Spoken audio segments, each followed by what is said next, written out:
На 18 декември 1942 година, по наредба на Хитлер, неговите генерали започнаа да подготвуваат голема офанзива за уништување на Балканскиот, Југословенскиот фронт, за уништување на Народно-слободителната војска на Југославија. Хитлеровите генерали во содејство со италијанските, офанзивата ја планираа со заокружување на Народно-слободителната војска на слободната територија со центар во Бихаќ, наполно да ја уништат. За таа цел го подготвија планот наречен Вајс 1 и Вајс 2. За спроведување на овој план ангажирале над 100.000 дозави вооружена војска, есесовци, италијанска војска, подпомогнати од домашните предавници, домобраните, усташите, четниците и други. Неголеми борби во оваа четврта поред офанзива се водени на реката Неретва. Поради тоа, оваа борба е наречена уште и битката на Неретва, битка за ранетите, најхумана битка. И во оваа битка се покажа генијалната стратегија на врховниот командант Тито. Неговата наредба за уривање на последниот мост на Неретва значеше добивање на битката. Во таа битка титовите борци водеа надчовечки борби со непријателите. Тука на Неретва тие ги испишаа најславните страници борејки се за слободата.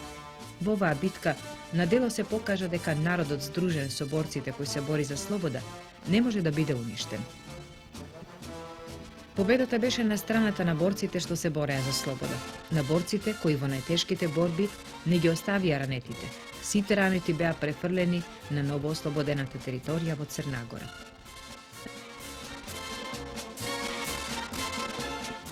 Лидерите на 14 арапски земји се состанаа во Рабат, Мароко, на 19 декември 1969 година да се подготват за петиот самит. Меѓу присутните беа Јасер Арафат и председателот на Египет Насер.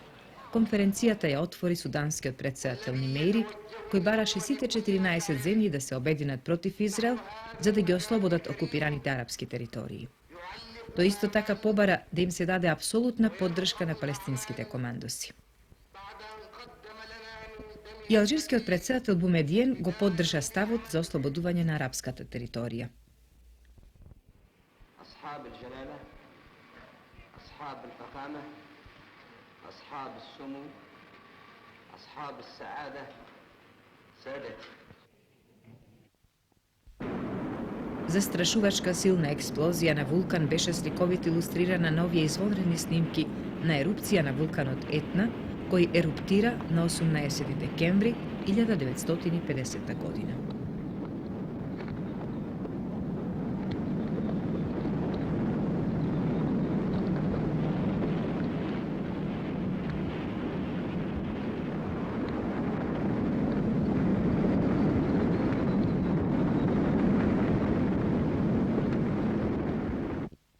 На 18 декември 1960 година Че Гевара предводеше кубанска делегација во Унгарија за да потпише пријателски договор меѓу двете земји. 4 години пред тоа Че Гевара се бореше заедно со Кастро и беше еден од лидерите на кубанската револуција, кој многу придонесе за ослободувањето на Куба. Неколку години подоцна во 1967 Че загина во Боливија на 39 годишна возраст, на чело на револуционерни одреди. 18 декември 1953 година една меѓународна екипа археолози ги откри остатоците од храмот Карнак покрај Нил во Египет. Ова место, северно од Луксор, е едно од најзначајните места на Средниот Исток. Овие стари храмови открија нешто од разновидната архитектура, создадена 2000 години пред нашата ера.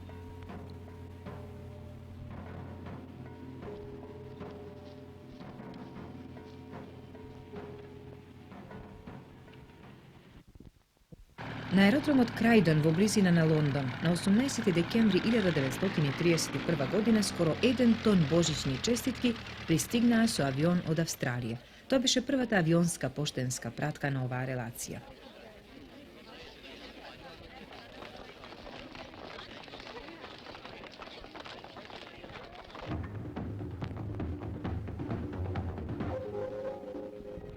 Од 19 до 24 декември 1948 година во Скопје е одржан првиот конгрес на Комунистичката партија на Македонија. На конгресот беа присутни 541 делегати. По изборот на работните тела, конгресот ја продолжи работата со поднесувањето на рефератите. политички извештај на Централниот комитет на Комунистичката партија на Македонија, поднесен од Лазар Колишевски, и извештај за организационата работа од Видое Смиревски. Во политичкиот извештај беше направен преглед на развитокот на социјалистичкото и работничкото движење во Македонија, од неговата појава до одржувањето на Конгресот. Беше дадена активноста на работата на партијата на Македонија меѓу двете светски војни. Посебно место во извештајот беше посветено на улогата и придонесот на партијата како организатор и предводник на македонскиот народ и народностите во текот на народно-ослободителната војна. Исто така во извештајот беше истакната предводничката улога на партијата во обновата и изградбата на земјата по ослободувањето. Во извештаите и другите материјали поднесени на Конгресот и во дискусијата што се водеше по нив, им беше дадена целосна поддршка на историските одлуки на Петиот Конгрес на Комунистичката партија на Југославија, начело со Тито, на изградбата на социјализмот во нашата земја по собствен пат, осудувајќи ги клеветите на Информбирото против нашава земја и партијата. Првиот конгрес на Комунистичката партија на Македонија ја заврши работата со усвојување на резолуција за наредните задачи на партијата на Македонија, избран нов централен комитет од 45 члена. За секретар на Политбирото на Централниот комитет на Комунистичката партија на Македонија повторно беше избран Лазар Колишевски. Во Париз на 19 декември 1959 година се одржа состанок на кој присуствуваа председателот Де Гол, премиерот Харолд Макмилан, председателот Ајзенхауер и западногерманскиот канцелар Конрад Аденауер. Четворицата државници на дводневниот состанок разговараа за прашања на НАТО, кога французите веќе размислуваа да го напуштат.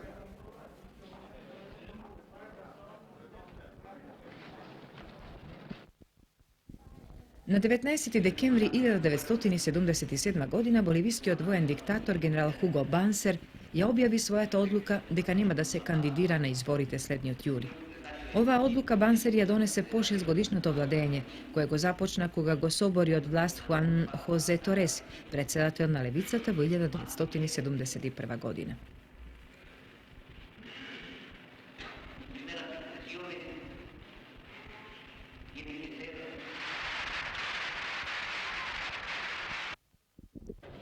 Јапонските напори да добијат повластица за гориво од арапските земји, чија цена секоја година растеше, го принудија поранешниот јапонски премиер Такео Мики да го посети Кувајт и да разговара со емирот Сабар за овој проблем. Премиерот Мики потоа замина на турнеја низ 8 земји на Персискиот залив, за да обезбеди дополнително гориво за јапонската индустрија.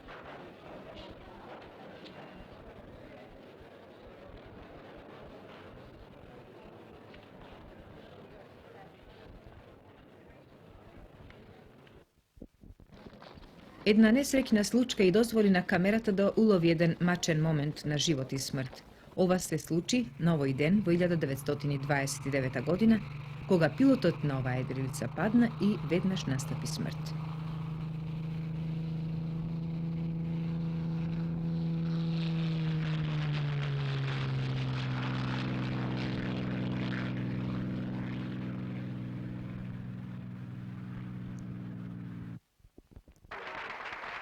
Четири месеци пред да умре, на 73 годишна возраст, господин Ноел Ковард беше во Њујорк да го види шоуто на неговите песни и негови текстови.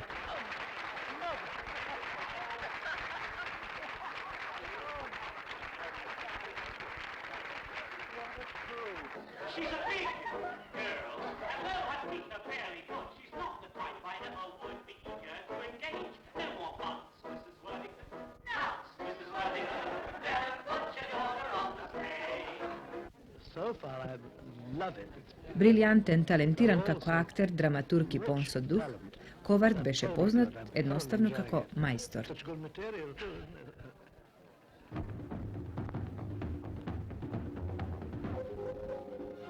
Во декември 1943 година во Фуштан и Егејска Македонија се наоѓа Централниот комитет на Комунистичката партија, главниот штаб на Народно-ослободителната војска на Македонија со борците на првата македонско-косовска ударна бригада и голем број борци од третата оперативна зона. Тука во Фуштани, Централниот комитет и главниот штаб на Македонија развија голема општествено-политичка и воена активност.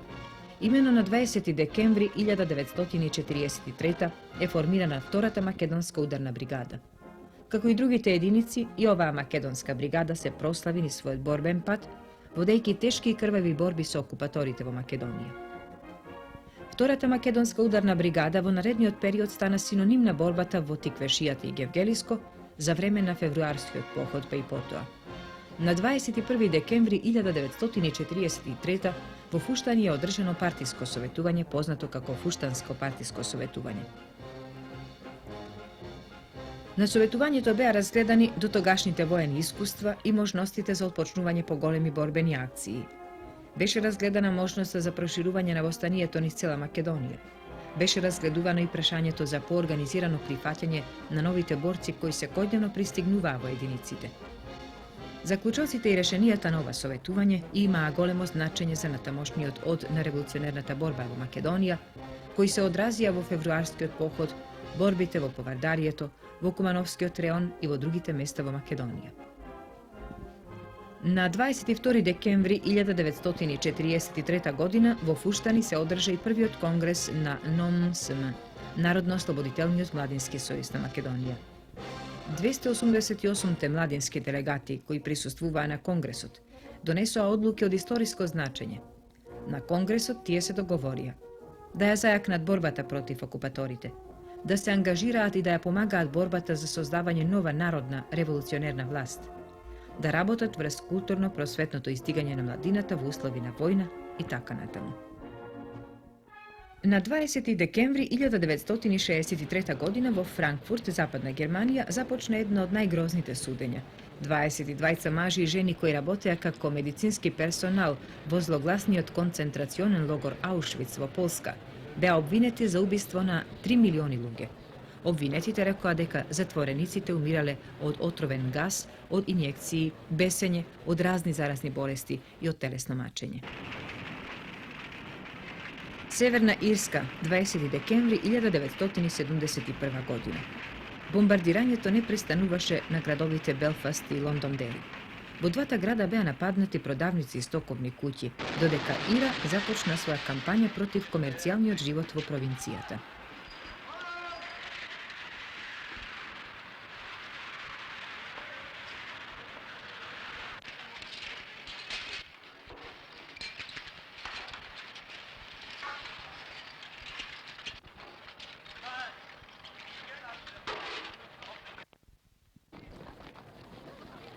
На 20 декември 1935 тој стар воен авион на небото по име Дакота се вклучи во авионската служба. Тој донесе нова димензија во патничкиот комфорт, но за време на војната ги покажа своите предности, отпорен, безбеден и лесен за лет. Измина скоро половина век од почетокот на првиот лет, а Дакота се уште лета.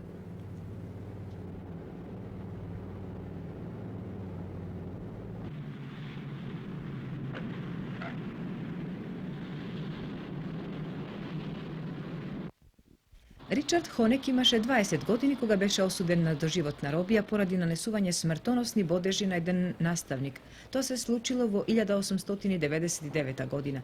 64 години подоцна, сосема заборавен од светот, Хонек на крај беше ослободен. Тој за прв пат се соочи со 20 век на 20 декември 1963 година, кога го напушти државниот затвор Менард во Чикаго. Поранешниот британски премиер Едвард Хит беше диригент на еден хор и држеше концерт со божични песни 27 години, а потоа стана премиер, но не го напушти својот обичај. Така на овој ден, 1970, тој ја зеде диригентската палка како обично и ги заборави секојдневните грижи за 1-2 часа.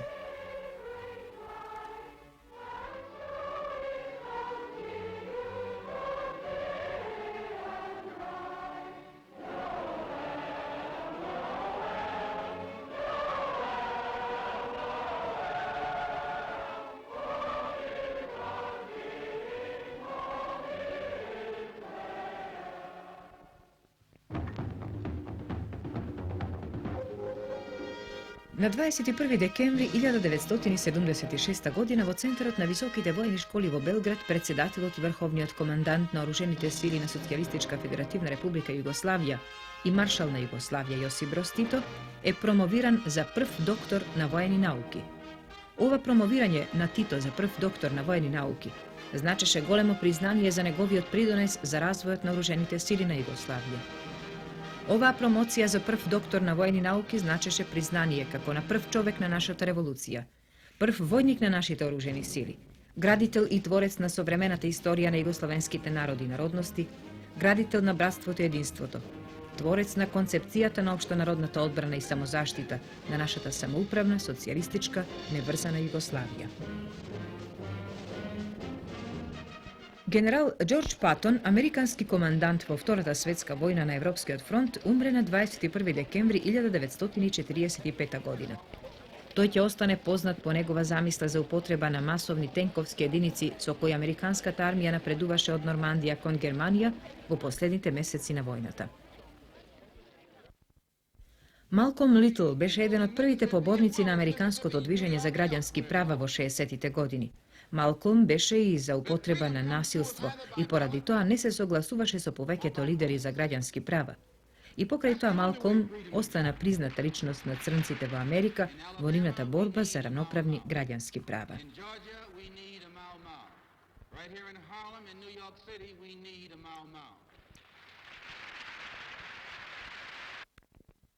Ова се тројца африкански лидери кои се сретнаа во Најроби на 21 декември 1965 година да дискутираат околу родезиското прашање. Милтон Оботе од Уганда, Џомо Кенијата од Кенија и Хајле Селасија од Етиопија. Селасија подоцна беше свргнат од престолот за злоупотреба на државничката служба. Џомо Кенијата умре 1978 година, а Милтон Оботе повтор пат се врати на власт во Уганда.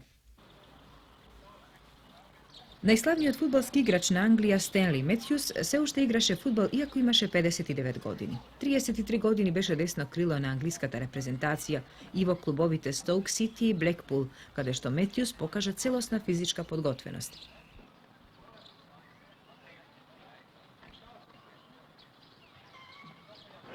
Најзабележаната игра му беше во 1953 во финалето на купот на Вембли, кога скоро сам го доведе Блекпул од 1:3 до победата од 4:3 против Болтон.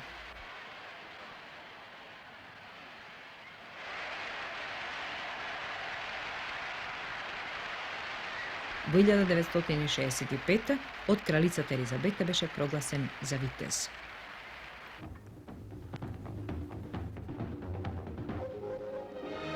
Дваесет и втори декември во нашава земја се одбележува како Ден на Југословенската народна армија, армија родена во виорот на Втората светска војна. По одлука на Централниот комитет на Комунистичката партија на Југославија и Врховниот штаб на Народно-ослободителната војска и партизанските одреди, на 21 декември 1941 во малото босанско градче Рудо, Врховниот командант на Народно-ослободителната војска и партизанските одреди на Југославија ја формира првата пролетерска народно-ослободителна ударна бригада, како прва регуларна воена единица на Народно-ослободителната војска на Југославија.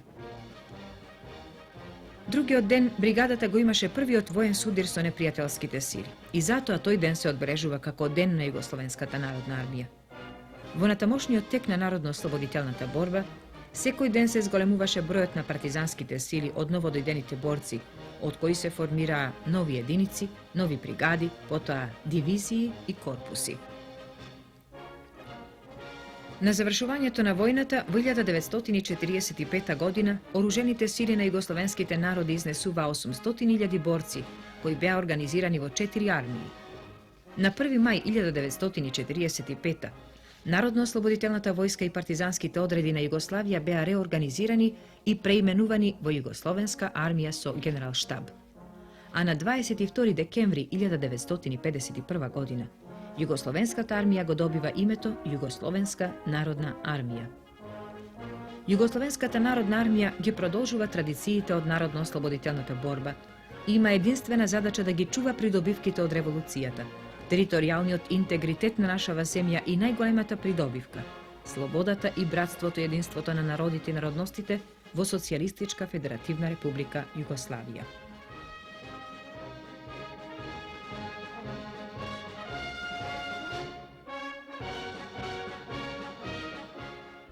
Несреќа на море го погоди грчкиот прекуокеански патнички брод Лаконија на 22 декември 1963 година.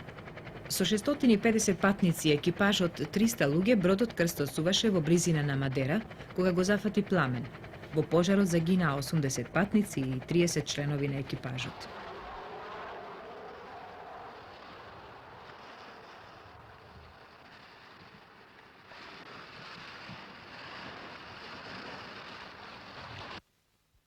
Во декември 1963 година завршуваше изградбата на една од најголемите хидроцентрали, поради која мораше да се изврши измена на текот на реката Сноу, за да тече во реката Мурски. А тоа значеше копање на серија големи тунели низ планината Сноу и да се померат милиони тони цврсти карпи. Ова беше еден од најголемите подвизи на инженерството.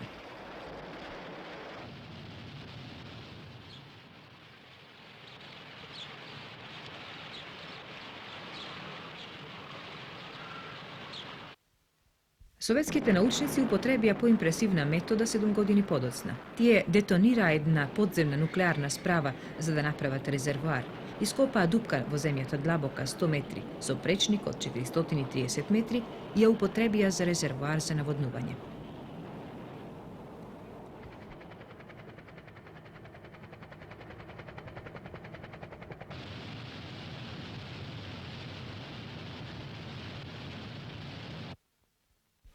Ова е филмско студирање на возови за снимање на трилерот на Агата Кристи. And for dinner this evening? The goodness to serve me the poached sole, one new potato and a small green salad with no dressing. First is this 10% tip. Филмот е прикажан во декември 1974 година и се покажа како еден од најдобрите филмови за заработување пари. Алберт Финери беше триумфален како белгискиот детектив Херкул Пиорот, додека Ричард Видмарк беше еднакво импресивен како еден од неговите противници. Додека Франција се подготвуваше да гласа за иднината на незината алжирска колонија, на 22 декември 1962 избувнаа нови нереди во Алжир.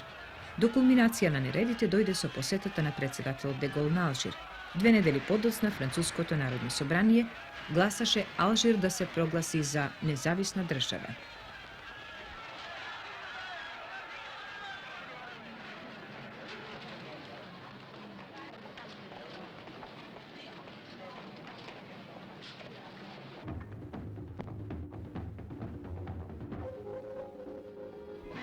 На 23 декември 1905 година, враќајќи се од Бугарија на пат за родната земја, во судир со османлискиот аскер загина Даме Груев. Даме Груев е еден од основоположниците на внатрешната македонска револуционерна организација и нејзин прв секретар, која се бореше за ослободување на Македонија од отоманското робство. За време на Илинденското востание Даме Груев се бори во Битолскиот револуционерен округ во родниот крај Смилевскиот реон. По неуспешниот крај на Илинденското востание, Даме Груев останува во родната земја да им помогне на својот народ и на организацијата да ги залечат раните по крвавата пресметка на османлиите врз македонскиот народ. Известно време Даме престојува во Бугарија, откаде што во овие декемвриски денови во 1905 со чета се враќа во родната земја и на пат кај село Русиново, во судир со аскерот падна во борбата за слобода на со векови поробениот македонски народ. Падна во борбата за слобода на неговата татковина, Македонија. Шпанија 23 декември 1938 генерал Франко го изведе неговиот последен напад. По 6 месеци од овие настани, 3-годишна граѓанска војна, Франко завладеа со Шпанија и беше еден од најголемите диктатори.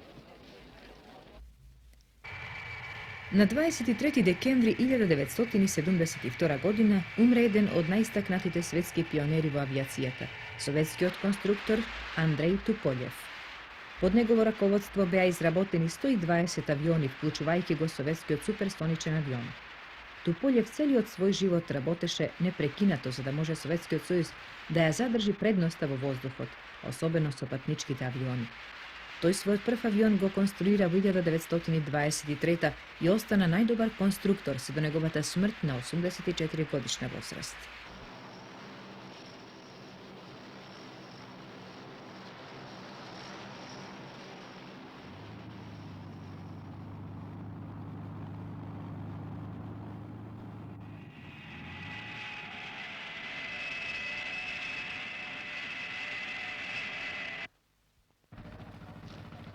Ова е вистинска железничка несреќа во Франција. На 23 декември 1933 експресниот возна линија Париз-Страсбур удри одзади во воз што стоеше на станицата Нанси и притоа загинаа 220 лица.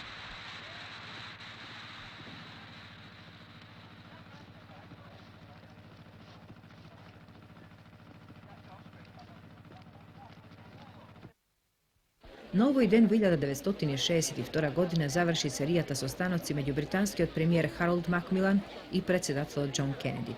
Канадскиот премиер Џон Дефенбејкер им се придружи во вториот дел од разговорите, каде што најмногу се дискутираше за британското прашање, Британија да биде снабдена со нуклеарно оружје. По 17 години присуство на англиските кралски воздушни сили во Хонг Конг, на овој ден, 1966 година, се повлекоа со пригодна церемонија со летање на авиони над островската база.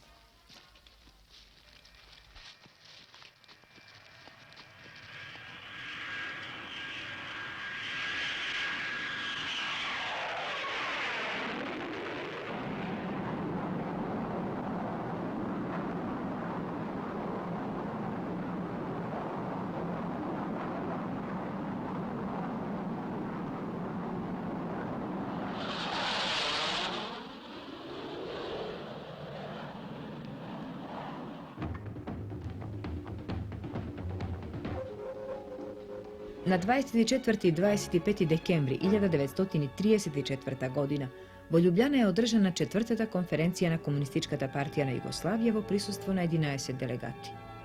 Видно место во подготвувањето и организирањето на конференцијата имаше Јосип Броз Тито. На конференцијата се расправаше за сите основни прашања од животот и дејноста на партијата во тоа време и се донесоа повеќе резолуции за работата во синдикатите, за селото, за национално угнетените маси, за младината, за партискиот печат и литературата и за борбата против империалистичката војна. За да го истакне уште повеќе ставот на партијата дека угнетените нации може да ги остварат националните права само преку револуционерна борба под раководство на работничката класа и партијата да тргне уште порешително по патот за создавање единство на работничката класа и национално угнетените маси, конференцијата донесе одлука во рамките на Комунистичката партија на Југославија да се создадат комунистички партии на Хрватска и на Словенија, а во најблиска иднина и Комунистичка партија на Македонија. Конференцијата ја заврши работата со избор на Централен комитет од 12 члена и 9 кандидати за Централниот комитет. На 24 декември 1973 година неколкумина најмоćни луѓе во светот, арапските министри за нафта, се состанаа во Кувајт 2 месеца по октомвриската војна со Израел, кога беше намалено производството на нафта. Но на овој ден тие објавија зголемено производство за 10%. А на Соединетите Американски држави и Холандија, кои беа обвинети дека биле наклонети кон Израел, им ги намалија испораките.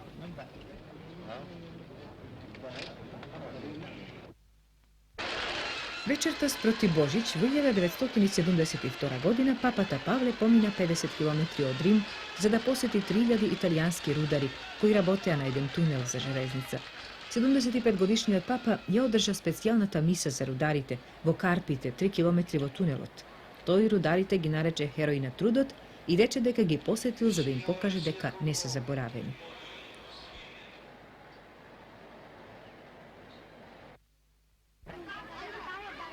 Во декември 1976 година, меѓу големиот број бегалци кои ги минуваа границите на Лаос и Камбоџа кон Тајланд, имаше илјадници деца. Ова се некои од нив, сместени во кампови за бегалци. Тие добиваа само помош во храна, а ги имаше околу 50.000.